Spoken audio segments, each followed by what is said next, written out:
ಅಷ್ಟೇ ಅದ್ಭುತವಾಗಿ ಸಾಮೂಹಿಕ ವಿವಾಹವನ್ನು ಮಾಡಿದ್ದಾರೆ. ಈ ಸಾಮೂಹಿಕ ವಿವಾಹ ಇವತ್ತಿನ ದಿನಮಾನಗಳಲ್ಲಿ ಹೆಚ್ಚಾಗಬೇಕಾಗಿದೆ.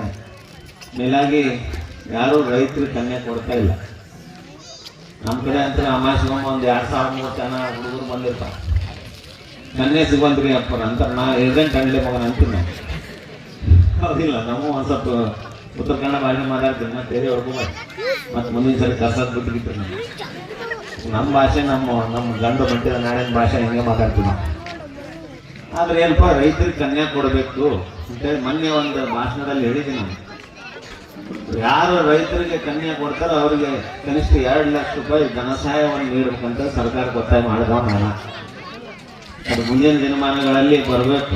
ನೀವು ಕೂಡ ಒತ್ತಾಯ ಮಾಡಬೇಕಾದ್ರೆ ರೈತರಿಗೆ ಕನ್ಯಾ ಕೊಡೋದು ಕಡಿಮೆ ಆಗೈತೆ, ಹೌದಿಲ್ಲ? ಆಮೇಲೆ ಇನ್ನೊಂದು ಹೇಳ್ತೀನಿ, ಈ ಕನ್ಯೆ ನೋಡಕ್ಕೆ ಹೋದವರು ಭಾಳ ಇದು ಇರ್ತಾರೆ. ಒಬ್ಬ ಜಾತಿ ಹೋದ್ಲು ಕನ್ಯೆ ನೋಡಕ್ಕೆ, ಆಗತ್ತೆ ಅಲ್ಲ, ಮತ್ತೆ ನನ್ನ ಮಗು ಕನ್ಯೆ ನೋಡೋಕಂತ ಹೋದ್ಲು. ಅಲ್ಲಿ ಕನ್ಯೆ ನೋಡಕ್ಕೆ ಹೋದಾಗ ನಾವು ಸ್ವಾಮಿಗಳು ಇರ್ತೀವಲ್ಲ ನಡಕ್, ಮತ್ತೆ ಕನ್ಯೆ ತೋರ್ಸಾರ ನಾವು. ಅಲ್ಲಿ ಹೋದಾಗ ಹೇಳಿಲ್ಲ ಏನು, ನಮ್ಮ ಅವು ಭಾಳ ಕಂಡೀಷನ್ ಇದ್ವು ಹತ್ತಿವು. ನಮ್ಮ ಸೊಸೆಯಾಗಿ ಬರೋಕ್ಕೆ ಇಷ್ಟು ಎತ್ತರ ಇರಬೇಕು, ಕೆಂಪಿಗೆ ಇರಬೇಕು, ಇಷ್ಟು ಸಾಲಿಗೆ ಓದಿರ್ಬೇಕು. ಒಂದು 108 ಕಂಡೀಷನ್ ಹಾಕಿಲ್ಲ.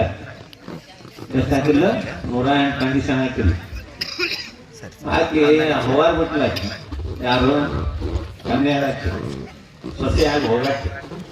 ಆಮೇಲೆ ನಾವು ಸ್ವಾಮಿಗಳು ಇರ್ತೀವಲ್ಲ, ಕೇಳ್ತೀವಿ, ಆಯ್ತವ ನಿಮ್ಗೆಲ್ಲ ಕಂಡೀಷನ್ ಒಪ್ಕೊಂತೀವಿ, ಯಾಕೆ ಲಗ್ನ ಮಾಡ್ಕೊಂಡಾಗಿರೋ ಒಂದು ಕಂಡೀಷನ್ ಕೇಳೋಣಲ್ಲ ಅಂದ್ರೆ ಕೇಳ್ರಿ ಕನ್ಯಾ ಕೇಳಿದ್ನ.